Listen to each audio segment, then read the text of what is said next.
বিধায়কদের সই জালিয়াতি কাণ্ডে টানা 5.5 ঘন্টা ম্যারাথন জেরার পর বৃহস্পতিবার রাত 11:30 নাগাদ সিআইডির সদর দপ্তর ভবানী ভবন থেকে বেরোলেন তৃণমূল কংগ্রেসের সর্বভারতীয় সাধারণ সম্পাদক অভিষেক ব্যানার্জি। আগামী 14 তারিখ ফের তাকে তলব করেছে সিআইডি। বেলা 12টার মধ্যে হাজিরা দেওয়ার কথা বলা হয়েছে। এদিন একাধিক কঠিন প্রশ্নের মুখে পড়তে হয়েছে অভিষেক ব্যানার্জিকে। সই জালিয়াতি কাণ্ডে তদন্তকারীদের মুখোমুখি হওয়ার পর সংবাদ মাধ্যমের সঙ্গে কোনো কথা না বলে বেরিয়ে যান তিনি। সেখান থেকে বেরিয়ে কালীঘাটে মমতা ব্যানার্জির বাড়িতে যান, সেখানেও বৈঠক করেছেন তারা।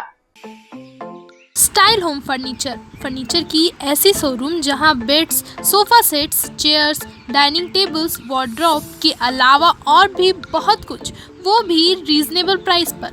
बेस्ट क्वालिटी के साथ ही साथ आपको यहां मिलेगा लेटेस्ट डिज़ाइन के फर्नीचर्स जो है टिकाऊदार और आकर्षक।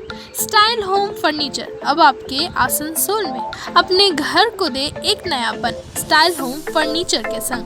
हमारे स्टोर पे आज ही विजिट करें। हमारा एड्रेस है opposite police line, Burnpur road, Asansol. Contact number 9749933511।